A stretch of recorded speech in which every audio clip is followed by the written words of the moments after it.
ജീവിതാനുഭവങ്ങളിൽ ഒരു പ്രത്യേക അനുഭവം എൻ്റെ സ്മരണയിൽ ഓടിയെത്തുന്നുണ്ട്. ഇന്നേക്ക് ചില വർഷങ്ങൾക്ക് പുറകിൽ റാന്നിക്ക് സമീപമുള്ള ഒരു സ്ഥലത്ത് ഞാൻ സുവിശേഷ യോഗത്തിൽ പ്രസംഗിച്ചു കഴിഞ്ഞ് ഭക്ഷണം കഴിക്കാനിരിക്കുമ്പോൾ എനിക്ക് ഭക്ഷണം വിളമ്പി തന്നുകൊണ്ടിരുന്ന ഒരു വാത്സല്യ പിതാവ് അദ്ദേഹം എന്നോട് പറഞ്ഞു, പാസ്റ്റർ പ്രസംഗത്തിലാണ് ഞാൻ രക്ഷിക്കപ്പെട്ടെ.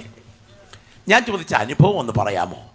അപ്പോൾ അദ്ദേഹം പറഞ്ഞ വാക്കുകൾ ഇങ്ങനെയാണ്: പെരുമ്പട്ടി വനത്തിൽ നിന്ന് തടി മോഷ്ടിച്ചതിൻ്റെ പേരിൽ പോലീസും വനപാലകരും എന്നെ അന്വേഷിക്കുമ്പോൾ കുത്തഴിഞ്ഞ ജീവിതം നയിക്കുന്ന ഞാൻ പോലീസിനെ ഭയപ്പെട്ട് അവിടെയുള്ളൊരു CSI പള്ളിയുടെ സെമിറ്ററിയിൽ പണി തീർന്ന ഒരു കല്ലറയ്ക്കകത്ത് സ്വന്തം കൈകൊണ്ട് സ്ലാബ് വലിച്ച് തിരിച്ച് മുകളിലേക്കിട്ടിട്ട് അതിനകത്തിറങ്ങിയിരിക്കുമ്പോൾ തൊട്ടപ്പുറത്തൊരു വീടിൻ്റെ മുറ്റത്ത് കോരിച്ചൊരിയുന്ന മഴയത്ത് ഒരു നീലപ്പടുത വലിച്ചു കെട്ടി അതിൻ്റെ കീഴിൽ പാസ്റ്റർ പ്രസംഗിച്ചുകൊണ്ട് നിൽക്കുകയാണ്.